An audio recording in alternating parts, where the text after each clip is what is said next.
Olá, é com satisfação que mais uma vez vamos juntos falarmos com Deus. Querido e amorável Pai, pedimos o Seu Santo Espírito que venha abrir o coração das pessoas, que venha desbloquear a mente delas e tirando tudo o que Satanás coloca, impedindo que a verdade venha alcançar. Reconhecemos que sem Ti nada somos e pedimos a presença do Seu Santo Espírito nos corações das pessoas, porque sem o Espírito ninguém entende a palavra de Deus. Isso lhe pedimos e agradecemos em nome santo de Jesus. Amém. Esse é o último vídeo da série Luz Maior, Luz Menor. Nos vídeos anteriores, nós tentamos estabelecer uma plataforma para falar o que vamos falar hoje, né? Qual a luz maior, qual a luz menor? A isso a gente viu de forma clara que Cristo é a luz maior, Cristo tem luz própria, né? E que a palavra de Deus é a luz menor que nos leva a Cristo. E como podemos ver, como vemos nos vídeos anteriores, não podemos ficar presos a palavras, a significado de palavras. Devemos entender os princípios contidos na Bíblia. Então devemos estudar a Bíblia, ler ali todo o contexto, não só o texto, mas como o contexto. Quando você lê todo o contexto, tentar extrair dali um princípio, ver se esse princípio é bíblico mesmo, ou se é uma interpretação pessoal. Se é bíblico, ele vai ter confirmação em algum outro local, né? E aí, através de princípios bíblicos, nós passamos a entender corretamente a Bíblia, de forma apropriada, com harmonia entre todos os textos da Bíblia. A gente estabelece uma harmonia. E esta harmonia é só mediante o estudo. O que acontece hoje? Infelizmente, Satanás, ele leva as pessoas a ficarem aí presos a palavras, a significado de palavras. Vai lá no grego, no hebraico, no latim, né? Imagina só na língua portuguesa, uma palavra de 100 anos pode não significar a mesma coisa que significa hoje. Imagina a Bíblia que tem aí mais de 2000 anos. Imagina o que Paulo escreveu já tem quase 2000 anos. Então, nós não devemos ficar presos a palavras, nós devemos entender os princípios bíblicos, que são maiores do que a palavra. Irei falar de forma clara agora duas palavras que se contradizem na Bíblia. A questão de justificação. Eu já vi muitas explicações incoerentes e também explicações que uma pessoa de bom senso não vai aceitar nunca. Eu não aceitei muito tempo, né? É sobre a justificação. Olha só, vamos em duas citações. Elas se contradizem. Então a gente precisa entender o princípio ali, o contexto, para estabelecer uma harmonia, ver que entendendo os princípios dentro dos contextos, existe uma harmonia. São assuntos diferentes, são palavras usadas com sentidos diferentes. Vemos em Gálatas 2:16. Pelas obras da lei, nenhuma carne será justificada. Né? Lá isso está em Gálatas 2:16. Olha o texto como que está. Sabendo que o homem não é justificado pelas obras da lei, mas pela fé em Jesus Cristo, para sermos justificados pela fé em Cristo, e não pelas obras da lei. Porquanto, pelas obras da lei, nenhuma carne será justificada. Então aqui temos de forma clara, explícita, que pelas obras da lei, nenhuma carne será justificada. Agora em Tiago 2:24, olha o que diz, que o homem não é justificado somente pelas obras da lei, né? Veja. Vedes então que o homem é justificado pelas obras da lei. Os homens justificados por quê agora? Pelas obras da lei. Lá em Gálatas não. Em Tiago diz que é justificado pelas obras da lei. E não somente pela fé. Lendo o capítulo inteiro de Gálatas, tem verso que a gente consegue um princípio só naquele verso. Já tem um princípio bíblico embutido ali, pronto. Agora tem verso que não. Tem verso que nós devemos ler o capítulo. Devemos ler o contexto para entender o princípio. Só através do contexto vamos entender o princípio. E nesses dois casos é preciso ler o contexto para entender o princípio. Em Gálatas 2, nós vemos aí o Evangelho. Lá está falando de evangelho. E no evangelho nós temos um princípio bíblico, né, no evangelho. Qual é o evangelho? Infelizmente, pessoas de todas as igrejas, de todas, até adventistas do sétimo dia, esse vídeo direcionado para adventista, não sabem qual é o evangelho de Cristo. Nós estamos, de forma lastimável, terrivelmente cegos. Qual é o evangelho de Cristo? Diz que o evangelho de Cristo tem que ser dado a todo mundo, mas não sabe qual é. Então, o evangelho de Cristo é o poder de Deus para nos livrar de nossos pecados. O poder de Deus nos livrando de nossos pecados. E como que o poder de Deus nos livra de nossos pecados? Através de duas formas em específica, dando o título para o céu e nos capacitando para ele. Então o evangelho de Cristo é isso, é as boas novas de Cristo, né? Ele nos dá o título para cidadãos celestiais. Você está triste com esse planeta? Está triste com a corrupção? Está triste com a dor? Está triste com a morte? Pois nós temos boas novas. Temos um título a uma terra melhor. E só que tem uma coisa. Nessa terra melhor, todas as pessoas serão boas. Lá não existirá maldades. E você? Já se livrou de todo o orgulho, todo o egoísmo que tem dentro de seu coração? Mas temos uma notícia melhor. É o Evangelho de Cristo. O poder para livrar você dessas ímpias propensões, orgulho, egoísmo, inveja, ciúmes, né, que te leva ao pecado. Então não adiantaria só o título. As condições do céu são puras, mas nós, não sendo pura, não adiantaria o título.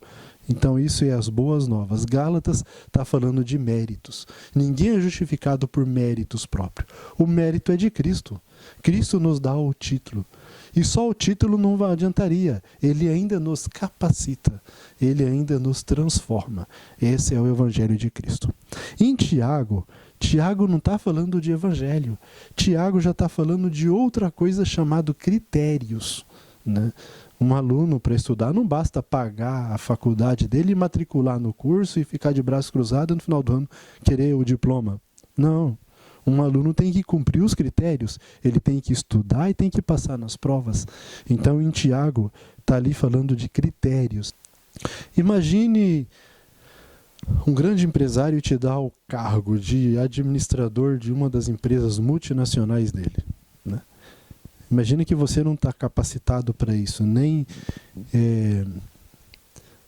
psicologicamente, nem em conhecimento, né? E aí o que adianta o título, sendo que você não tem condições de desenvolver o cargo? Imagina, amanhã você assume o cargo ali de última hora, de repente, sem a menor capacitação, o que acontece? Ou você terá que ser substituído em breve, ou o que acontece? A grande empresa entra em falência. Então, Cristo, ele te dá um cargo para cidadão celestial.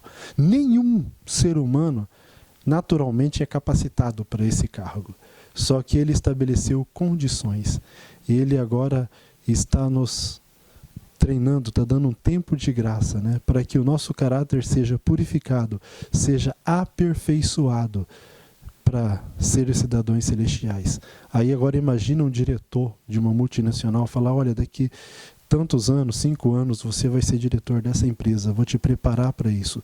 Agora vamos ter o preparo ali de conhecimento e vamos ter o preparo psicológico também, todo um preparo para você desenvolver as pressões ali do dia a dia. Aí sim, aí você entra num cargo preparado, aí a empresa não vai precisar de substituir e não vai precisar também, não vai entrar em falência. Então, para que o céu, a nova terra, não entre em falência, Deus não tem ali que substituir as pessoas, Ele nos capacita hoje. Hoje nós estamos em momentos de teste, de prova, né? E nós vemos que só entendemos isso e vemos harmonia na Bíblia, o que acontece? Entendendo os princípios. Não podemos apegar a letras, e sim a princípios, né? Misael, isso que você está falando aí, muito bonito, muito legal, muito coerente, mas é uma opinião sua. Claro, todo mundo tem o direito de falar o que quer, né? Igual papel aceita tudo, né? E agora vídeo aceita tudo também. Então, será que isso é verdade? Vamos a uma evidência para adventistas do sétimo dia, quem acredita no Espírito de Profecia, nos escritos de Ellen White temos evidência sobre isso. Vamos ali ao livro Mensagens aos Jovens, página 35, segundo parágrafo. A justiça interior é demonstrada pela exterior. Quem é justo interiormente não é insensível nem indiferente, mas o dia a dia cresce na imagem de Cristo, indo de força em força. O que está sendo santificado pela verdade exercerá domínio próprio e seguirá os passos de Cristo, até que a graça une a glória. A justiça pela qual somos justificados é imputada, e a justiça pela qual somos santificados é transmitida. A primeira é nosso título para o céu. A segunda é nossa adaptação a ele. Nós vemos aí que Deus nos dá o título e nos capacita, nos adapta para a nova terra. Nos estudos anteriores, vemos de forma clara em Malaquias que Cristo é o sol da justiça. Quem é o sol? Cristo. Existe uma luz maior do que o sol? Não. Então Cristo é uma luz maior. Vemos também a função que a palavra de Deus tem. Qual que é a função da Bíblia? Nos levar a Cristo. A função da Bíblia é essa, é nos levar a Cristo. Então, porque Cristo diz, eu sou o caminho, a verdade e a vida. Ninguém vem ao Pai senão por mim. Então, para a gente ir ao Pai, devemos ir através de Cristo. Então, para nos levar a Cristo, a Bíblia existe. Ela diz, eu sou lâmpadas para os meus pés e a tua palavra, e luz para os meus caminhos. E qual que é a nossa função? A nossa função é glorificar a Cristo através de nossas atitudes. A Bíblia tem a função de nos levar a Cristo e nós temos a função de testemunhar do amor de Cristo através de nossas atitudes. Lemos em Mateus 24:14, e esse evangelho do reino será pregado a todo mundo em testemunho a toda a nação. Ele será pregado como? Em testemunho. As pessoas acham que é a mensagem que tem que ser pregada, né? A mensagem tem que ser pregada como? Falada. Não é falada não, é em testemunho. Será que você,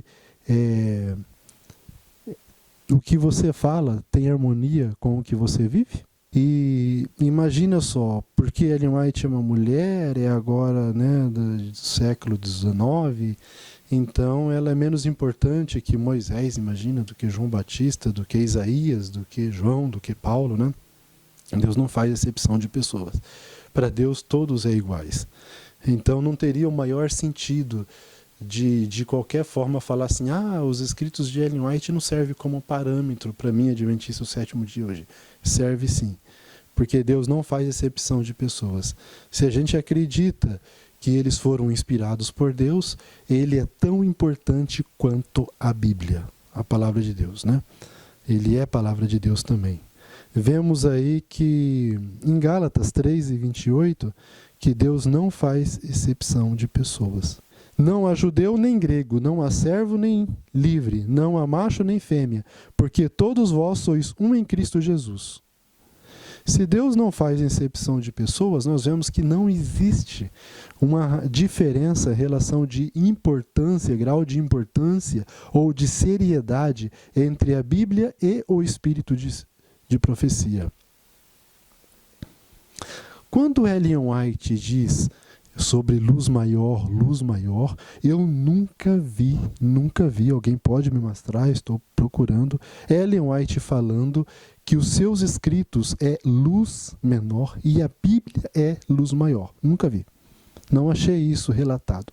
Mesmo que tivesse, a gente sabe que não seria em grau de importância, né? Mesmo se existe, se tem, não seria em grau de importância. Seria em outro assunto que vamos falar na frente, né? Mas o que eu vi quando ela comenta isso? Ela comenta de luz maior e luz menor, sim. Agora o título diz uma coisa e a citação que ela diz outra. Pessoas falando, né, tentando adivinhar o que irmão White estava falando, estava pensando, né? Fala assim, olha, irmão White compara seus escritos com luz menor e a Bíblia com luz maior, mas ela mesmo em si nunca vi ela falando isso, né? Quer ver? Olha um exemplo em comportor evangelista. Pouca atenção é dado à Bíblia, Ela está falando sobre o quê? Sobre a Bíblia. Qual é o assunto? A Bíblia. Então, pouca atenção é dada à Bíblia. O Senhor deu uma luz menor para guiar homens e mulheres à luz maior.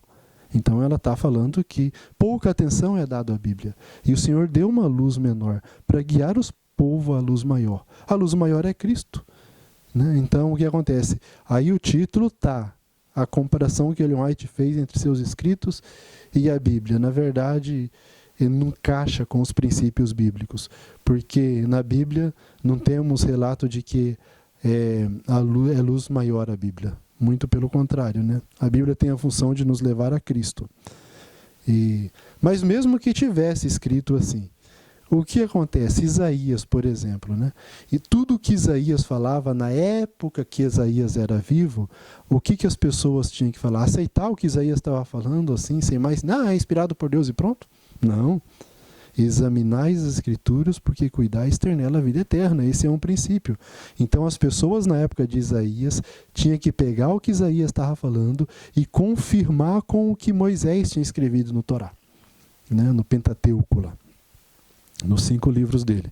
Então, comparando Isaías, Moisés, Isaías, luz menor, Moisés, luz maior, por quê? Porque é questão de época, né?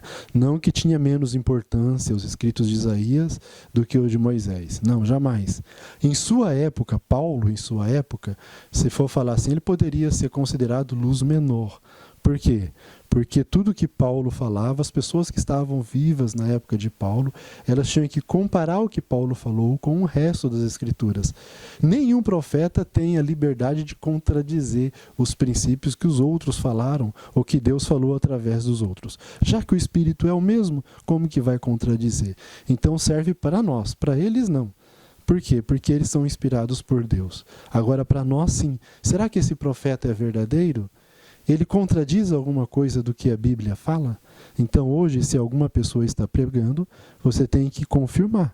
Será que ele contradiz o que Ellen White fala? Será que ele contradiz o que a Bíblia fala? Se ele contradiz, ele não é verdadeiro. Nós vemos na carta 106 de 1907, Mensagens Escolhidas, volume 3, página 32, terceiro parágrafo, os testemunhos nunca contradizem a Bíblia. A Bíblia deve ser o vosso conselheiro. Estudai-a, os testemunhos que Deus tem dado, pois eles nunca contradizem a sua palavra.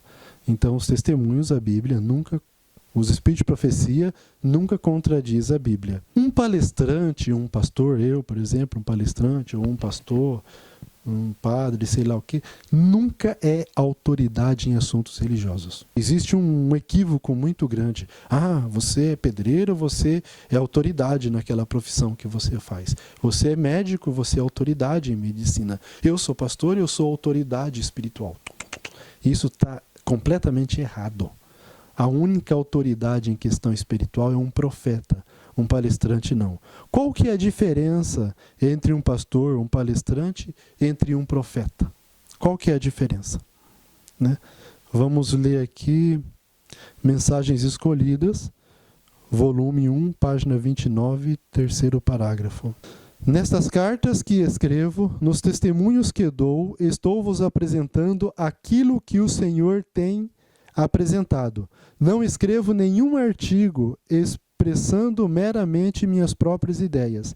Eles são o que Deus tem exposto em visão, os preciosos raios de luz brilhando do trono. Isto é verdade quanto ao artigo de nossas revistas e a muitos volumes de meus livros. Tenho sido instruída em harmonia com a palavra nos preceitos da lei de Deus. Tenho sido instruída em escolher das lições de Cristo. Então, a irmã White nunca escreveu ideia própria. Tudo que ela escreveu foi revelação divina, né? Tanto os artigos como revistas, né? Então, o que Ellen White escreveu não é fruto de pesquisa. Ellen White era uma doutora, ela estudou bastante, pesquisou bastante, chegou a tal conclusão. Não, ela só transmitia a mensagem que Deus tinha para aquela época. Não é fruto de estudo. Um pastor, um palestrante, hoje eu estou apresentando para você frutos de estudos. Então você pode muito bem falar, eu aceito 80% do que Misel está falando, 20% é lixo. Claro, você pode aceitar. Se tiver dentro o Espírito de Profecia e a Bíblia O que os 20% é lixo mesmo. Agora, o que Ellen White falou, não. Tudo que ela pregava, tudo que ela escrevia, inspirado por Deus, é uma mensagem de Deus. E nós devemos aceitar 100%. E não 80%, não 90%. Ou aceita ou rejeita. Você aceita os escritos de Ellen White? Você aceita como sendo palavra de Deus? Se você acredita que eles têm menor importância que a Bíblia, você não aceitou. Porque Deus não é parcial. O mesmo Espírito que a inspirou os profetas. Ela não tem menor importância. É tanto autoridade para nós, tanto um como o outro. E um não contradiz o outro. Os escritos de Ellen White só deixa mais claro os princípios bíblicos para nós do século 20 e 21. Obrigado pela sua atenção. E espero que esses temas tenham sido úteis à causa de Deus, levando pessoas a tirarem, a se livrarem desse preconceito contra os escritos de Ellen White e dessa ideia errônea, que eles não são autoridade tão quanto a palavra de Deus.